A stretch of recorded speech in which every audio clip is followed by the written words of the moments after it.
Guys, tips kung paano hindi maging mapait yung ampalaya kapag lulutuin natin. O kadalasan ay nagiging matamis ito. Nagtataka kayo kung bakit. Alam nyo po kung bakit. Dahil lang ampalaya ay mabilis mahinog ngayon dahil sa sobrang init ng panahon.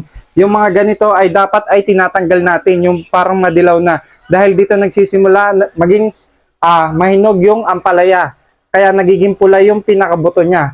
Ngayon, ituturo ko sa inyo kung paano hindi maging mapait kapag magluluto kayo. Una, kumuha kayo ng planggana.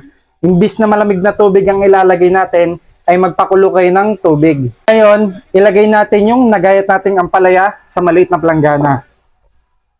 At pagkatapos, ilagay naman natin yung pinakulo nating tubig. Ito na ang magsisilbing tubig ng ampalaya. Hindi nyo na kailangan maglagay ng malamig na tubig.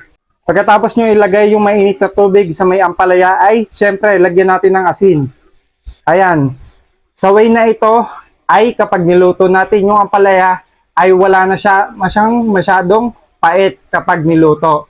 At ibabad lang natin siya ng 3 to 5 minutes ay mawawala na ang pait ng ampalaya.